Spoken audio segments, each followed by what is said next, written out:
Hi, I just want to take a quick second to teach you guys some lower eyelid exercises that I sometimes use with my patients after lower blepharoplasty.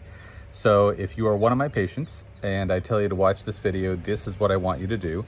If you're one of my patients and you've had lower eyelid surgery with me and I haven't told you to do these exercises, make sure you ask me first if you need to do them or not. Similarly, if you're not my patient and you've had lower eyelid surgery, don't just start doing these exercises. Check with your doctor first to make sure that they're appropriate for your specific case. In any case, here we go.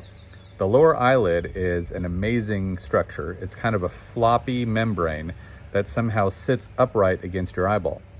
When we do lower eyelid surgery, sometimes the swelling of the lower eyelid or temporary stunning of the muscle or swelling of the cheek will draw the lower eyelid either down or away from the eyeball, either roll it out or draw it down.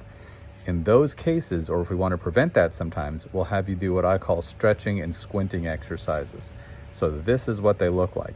It's usually most important in the first couple weeks after eyelid surgery, if you need to do it. Again, check with me or check with your doctor first. So here's the stretching exercise. What we're trying to do is get the margin of the lower lid up over the pupil. So when I tell people I want them to stretch their lower lid up, it's not the cheek. We don't push from here and leave the margin of the lower lid right where it is and just move the cheek up. It's the actual lower lid, and it's the outer side of it. We're basically closing the lid upside down or bringing the lower lid up over the eyeball.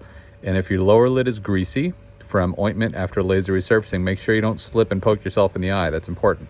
So there we go. That's the lower lid stretching exercises. And you'll see we push it up and we hold it 5 or 10 seconds. So it's not a quick violent motion, it's a long slow stretch closing the eye from the bottom. It's lower lid stretching exercise. It's this outer corner. The other exercise I have people do is lower lid squinting.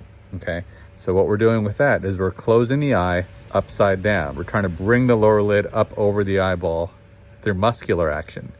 So watch that. Imagine closing your eye but really focusing on bringing the bottom lid up. So that's squinting exercises. That helps improve the muscle tone. And it's a big, strong squint and hold. And then this is stretching exercises. It's the actual lower lid, big stretch and hold, not so much the cheek. All right. So I tell my patients I want them to do this, I don't know, every time they send a direct message or every time they send a text message, I want them to spend 5 or 6 seconds stretching up and 5 or 6 seconds in a squint to help train and stretch and strengthen that muscle.